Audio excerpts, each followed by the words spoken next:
আসসালামু আলাইকুম।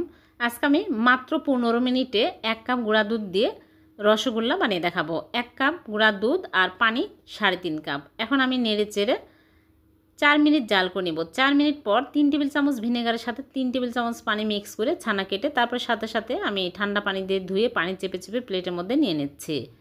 তারপরে ভালো করে মথে নেব। কিছুই দিতে হবে না, ময়দা আটা। এখন আমি ভালো করে মথা হয়ে গেলে লেচি কেটে নেব। আর এদিকে চিনি শিরা তৈরি করব। 1.5 কাপ চিনি আর পানিতে দিচ্ছি 4.5 কাপ। 2টা এলাচ দিয়ে বলক তুলতে রেখে দিলাম। এদিকে মিষ্টিগুলো শেপ দিয়ে নিচ্ছি।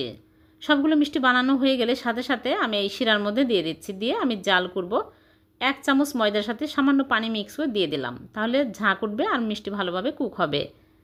নেড়ে আমি 15 মিনিট জাল করে নিয়েছি। চুলা থেকে নামিয়ে রেখে দেবো। সারা রাত পরের দিন সকালে মিষ্টিগুলো সার্ভ করে আপনাদেরকে দেখাচ্ছি। হয়ে গেল নরম তুলতুলে রসে ভরা রসগোল্লা।